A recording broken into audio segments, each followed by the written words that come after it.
Hi guys, look, Darren Spencer with the Pittsburgh Maulers asked me a question about keepers, so I wanted to run by that. We are going to keep only 3 this year. I tried to have a vote, only had 12 of the 16 of you to vote, but had the poll up for over 5 or 6 weeks. A couple of members got mad because the people weren't voting, but I wanted to go with 4, but we decided to go with 3. The poll was never finished out, but I think 3 is where we need to be. It's the way we are in the 20-team league. It works really well there, so I think it will here. Keep in mind, though, we could move this to 4 and vote this next year, move to 4. So you always want to work hard to have as many good players as you can on your team. Now, let's assume that all 16 teams keep 3 players. That's 48 players, all right? Now, if it was 4 teams, okay, let's give that example. If it was 4 teams, 4 players that were kept, then out of 16, that would be 64 players. So your draft would open up with 3 keepers. If everybody kept 3, it would open up with the 48th best player, minus a few rookies that would be ranked higher coming into the league, the next season. So you got 48, 3 times 16 or 4 times 16, 64. That's why keepers 3 versus 4. Everybody wants to have a little bit more to draft for, so 3 keepers is better in that nature. If you want to be more like a dynasty league or getting closer into that area, then of course you would go to 4 keepers and you try to maybe even go to 5 one day. But we're going to go with 3 this year, make it easy. 3 times 16 is 48. So if everybody kept all 3 of their players, no one knows who is keeping and not keeping and how many they're keeping. This is the beauty of it because you have to strategize a little more. But if everybody did keep 3, that would be 48. The draft would open up with the 49th best player minus the rookies. And I'm telling you, most guys that have keepers worth keeping, I encourage you to keep them. This is part of the keeper league and part of the semi-dynasty thing goes on there when you have your 3 main keepers.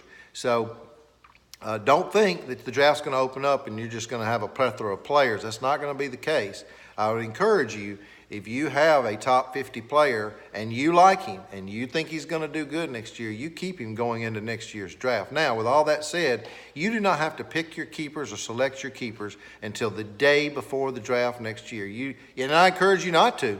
Actually, I'm going to remind you to set your keepers probably 30 days out, 20 days out before the draft, because I encourage you to set your keepers at that time because you're making the decision in your mind to set those keepers. You're thinking about it at that time, and you can go back and change those keepers, but it's good to set them because some people forget, and then the draft comes and they didn't set their keepers and they lose their keepers. That's not good. I promise you, it's not good. So I encourage people to not set their keepers. They can go in and play with the buttons, but you don't have to set your keepers now. You don't know who your keepers are going to be now. You know who you think your keepers are going to be. They could beat their girlfriend up, their wife. They could get arrested, drugs, whatever the case may be. You just never know. Hurt, injured. So a lot of things can happen. Now, what are you supposed to be doing right now?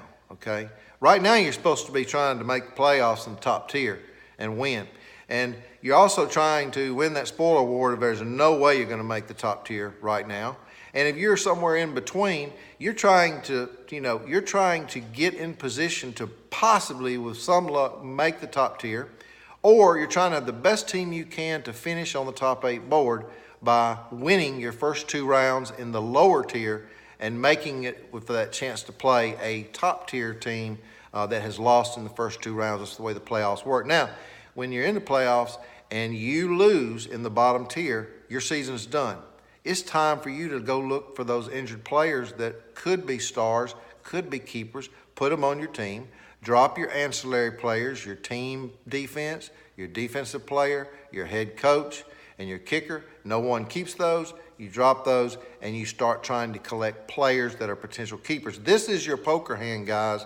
You guys that are dropping out in the playoffs in the first round on the lower tier, and then in the second round, some more guys are going to drop out. You should be going in there and getting players. The reason you can't go and get these players that aren't playing or they're having an off year or they're a rookie that has a lot of hope that just never caught fire, that may be much better next year, happens a lot with wide receivers.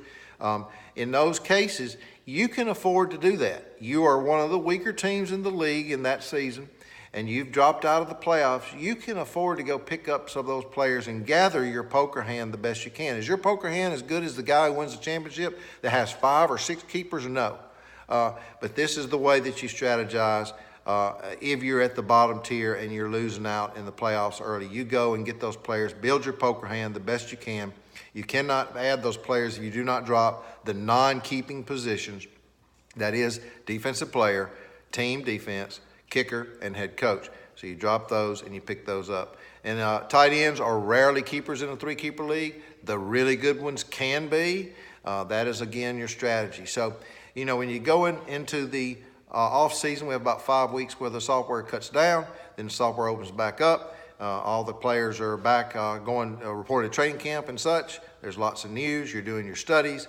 You've got your team intact. You haven't dropped anybody. I encourage everybody by the end of the season when it's over so that they can pick up potential sleepers out there for the following year. Go ahead and drop your 4 ancillary positions. You do not need them. You're not going to need them for anything, and they're not keepers. So what you do is you collect those players. Of course, the guys that fall out in the playoffs first get the chance to pick up the best ones. That's kind of a parity thing that goes on. It's a natural cause and effect of everything going forward. So, you have the software, you're out for the 5 weeks, you come back into the new season, you've got your players, you've got your roster, okay? You haven't set your keepers.